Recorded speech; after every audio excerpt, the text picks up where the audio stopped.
Hi friends, welcome back to my channel beautiful tips. నా పేరు Nirmala Jones. ఎలా ఉన్నారండి? అందరూ బాగున్నారా? నోరూరించే ఈ చేపల కూరను ఎలా తయారు చేయాలి అనేది వీడియోలో షేర్ చేసుకోబోతున్నాను. మరి ఈ వీడియో మీకు నచ్చితే లైక్ చేయండి, షేర్ చేయండి, ఇంకా మన ఛానల్ సబ్స్క్రైబ్ చేసేయండి. పక్కనే బెల్ బటన్ వస్తుంది కదా, దాన్ని కూడా క్లిక్ చేయండి. నేను వీడియోస్ చేసినప్పుడు ముందుగా మీకు నోటిఫికేషన్ వస్తుంది. ముందుగా ఒక 2 ఉల్లిగడ్డలు ఇలా చిన్న చిన్న ముక్కలుగా కట్ చేసుకోవాలి. ఒక 5 పచ్చిమిరపకాయలు మిక్సీలో వేసి మెత్తగా పేస్ట్ చేసేయాలి.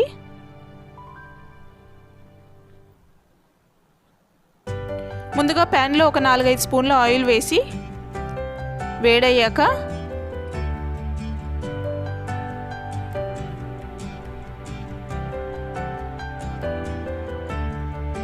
కరివేపాకు వేయాలి. సో ముందుగా మనం పేస్ట్ చేసుకున్న ఉల్లిగడ్డ పచ్చిమిర్చి అండి, సో ఇది యాడ్ చేయాలి.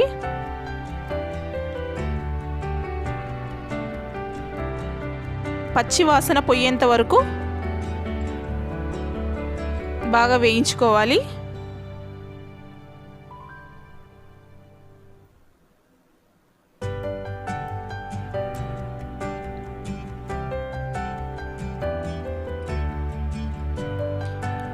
సో ఇలా వేగాక ఇందులో తగినంత ఉప్పు, 1 స్పూన్ అల్లం వెల్లుల్లి పేస్ట్ వేసి వేయించాలి.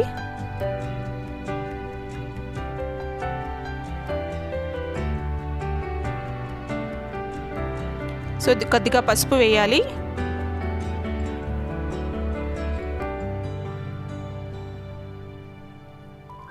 తర్వాత సో ఒక టమోటాను చిన్న చిన్నగా ముక్కలుగా కట్ చేసుకొని వేసి వేయించాలి. సో ఇప్పుడు ఒక 3 నుంచి 4 స్పూన్ల కారం వేయాలి. చేపల కూరలో కారం కొద్దిగా ఎక్కువ పడితేనే టేస్టీగా ఉంటుందండి.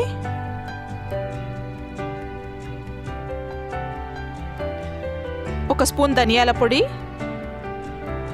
యాడ్ చేసి వేయించాలి.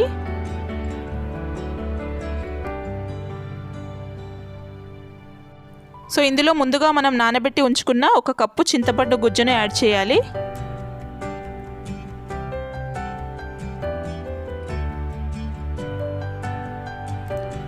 సో అలాగే ఇందులో ఒక 2 కప్పుల నీటిని యాడ్ చేయాలి.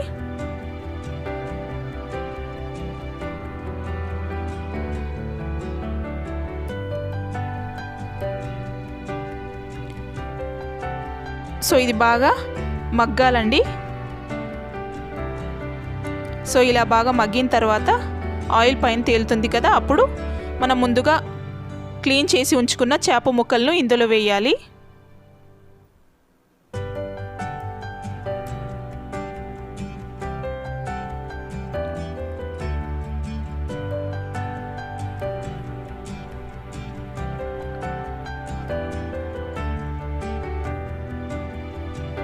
ఇందులో 1 స్పూన్ గరం మసాలా యాడ్ చేయాలి.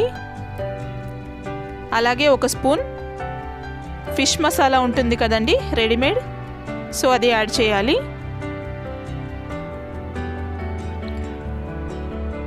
చేపల కూరలో వీలైనంత వరకు గరిటె పెట్టకుండా ఇలా తిప్పుకోవాలండి. చివరిగా కొత్తిమీరను వేయాలి. సో చేపల కూర చాలా తొందరగా ఉడికిపోతుందండి, ఎక్కువసేపు మగ్గాల్సిన అవసరం లేదు. బాగా ఉడికిపోయిందండి. మరి ఉడికిందా లేదా అని తెలుసుకోవడానికి ఇలా 1 స్పూన్తో ఇలా టెస్ట్ చేస్తే చాలు. సో బాగా ఉడికిపోయిందండి. మన నోరూరించే రుచికరమైన చేపల కూర రెడీ అయిపోయిందండి. మరి ఆలస్యం ఎందుకు, మీరు కూడా ఇలా ఒకసారి ట్రై చేసి చూడండి, ఎంతో టేస్టీగా ఉంటుంది.